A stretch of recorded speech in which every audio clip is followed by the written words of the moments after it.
বন্ধুরা, আজকে একটা গুরুত্বপূর্ণ আপডেট নিয়ে আপনাদের সামনে হাজির হয়ে গেছি। ইতিমধ্যে কলকাতাতে একটি সভা তৈরি হয়েছে, যেখানে আলোচনা হয়েছে এসএসকে এমএসকে যারা শিক্ষক শিক্ষিকা অর্থাৎ সহায়ক সহায়িকা রয়েছেন তাদের রিটায়ারমেন্টের পর যাতে পেনশন বা ভাতা চালু হয় সেজন্য মুখ্যমন্ত্রী এবং অভিষেক বন্দ্যোপাধ্যায়কে কিন্তু একটি খোলা চিঠি দেওয়া হয়েছে এবং নানা ধরনের সভাতে আলোচনা করা হয়েছে। আপনাদেরকে বলে রাখি, যে বিষয়টা এসেছে সেটা হচ্ছে পশ্চিমবঙ্গ তৃণমূল শিক্ষা সেল অন্তর্ভুক্ত অবসরপ্রাপ্ত এসএসকে ও এমএসকে শিক্ষক শিক্ষিকাগণ তারা সম্মানীয় মুখ্যমন্ত্রীর কাছে জানিয়েছেন যে সরকার শিক্ষাঙ্গনে কন্যাশ্রী প্রকল্পে বিশ্বশ্রেষ্ঠ, সমাজে লক্ষ্মীর ভাণ্ডার প্রকল্পে মহিলাদের চোখের মণি, যে সরকার 1 এপ্রিল 2024 থেকে অবসরকালীন ভাতা যোজনা করেছেন, মানে যেটা ঘোষণা করেছেন 5 লক্ষ টাকা, সেই মানবিক সরকারের আমলে আমরা স্বল্প সংখ্যক শিক্ষক শিক্ষিকা পেলাম মাত্র 1 লাখ টাকা। অর্থাৎ 1 এপ্রিল থেকে যেটা কার্যকর করার কথা ছিল সেটা 31 মার্চের মধ্যে যারা রিটায়ারমেন্ট হয়েছেন তারা একদিনের তফাতে কিন্তু সেই 1 লক্ষ টাকাই পেলেন।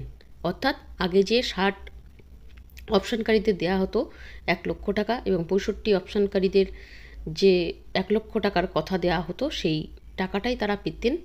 এবং 1 এপ্রিল থেকে যে ঘোষণা হয়েছে তারা 5 লক্ষ টাকা করে পাবেন অবসরকালীন ভাতা, তো সেখান থেকে তারা 4 লক্ষ টাকা প্রায় কম পাচ্ছেন শুধুমাত্র কয়েকদিনের জন্য যারা রিটায়ারমেন্ট করেছেন 31 মার্চের মধ্যে। তাহলে ঘোষণাটা যেহেতু হলো, সেখানে স্বল্প সংখ্যক কিছু শিক্ষক শিক্ষিকা বঞ্চিত রয়েছেন, সেই বিষয়টাকে ভাবার জন্য পশ্চিমবঙ্গ সরকারের কাছে তারা একটি আবেদন করেছেন।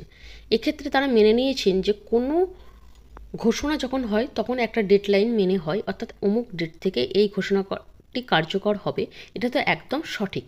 কিন্তু তারা এই এসএসকে এমএসকের যে গুরুত্ব ছিল এবং বর্তমানে আছে, তারা দীর্ঘ বেশ কয়েক বছর চাকরি করেছেন এবং সেই চাকরির জন্য তারা ন্যূনতম একটা সাম্মানিক হিসাবে দাবি করেছেন যাতে তারা এই বঞ্চিতটা না হন। অর্থাৎ এই যে একদিনের তফাতের জন্য তারা 4 লক্ষ টাকা বঞ্চিত, কারণ তারা স্বল্প ভাতা পান এবং এই স্বল্প পরিমাণ যে ভাতা তারা পান এবং সেই জায়গা থেকে তাদের দিন চলে না, এবং 4 লক্ষ টাকা যদি তারা পান তাহলে তাদের মুখে হাসি ফুটবে।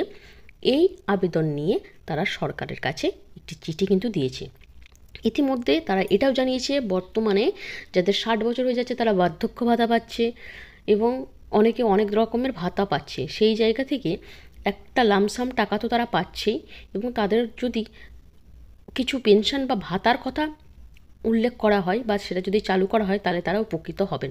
সেটা তো একদমই ঠিক। একেতেই স্বল্প বেতনে তারা কাজ করে গেলেন সারা জীবন, এরপর যখন তারা রিটায়ারমেন্টের আওতায় আসবেন তখন যে ভাতাটা তারা চাইছেন সেটা একদম ন্যায্য দাবি।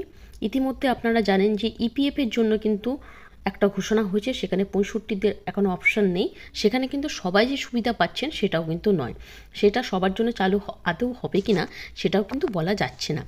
তো এখান থেকে যে আলোচনাটা হয়েছে এবং যে দাবিটা সরকারের কাছে গেছে ডেপুটেশন আকারে, সেটা কিন্তু একদম সঠিক এবং ন্যায্য দাবি। তাহলে বুঝতেই পারছেন তারা বলেছেন যে তারা চরমভাবে বঞ্চিত। তাদের অপরাধটা কী? পশ্চিমবঙ্গ সরকারের মাননীয় মুখ্যমন্ত্রী রাজনীতি জগতে উজ্জ্বল জ্যোতিষ্ক এবং চিন্তা চেতনার জগতে প্রগতিশীল মানবিক দিদির কাছে আমাদের আরতি, আমাদেরকে অবসরকালীন 5 লক্ষ টাকা দেয়া হোক, জীবনের কদিন ন্যূনতম পেনশনের ব্যবস্থা করা হোক, এই কথাটা তারা জানিয়েছেন। খুব গুরুত্বপূর্ণ একটি আর্জি সরকারের কাছে তারা জানিয়েছেন। দেখা যাক কী হয়। পরবর্তীতে এ বিষয়ে আপডেট নিয়ে আসবো। এখনকার মতো এইটুকু। ভিডিওটা দেখার জন্য ধন্যবাদ।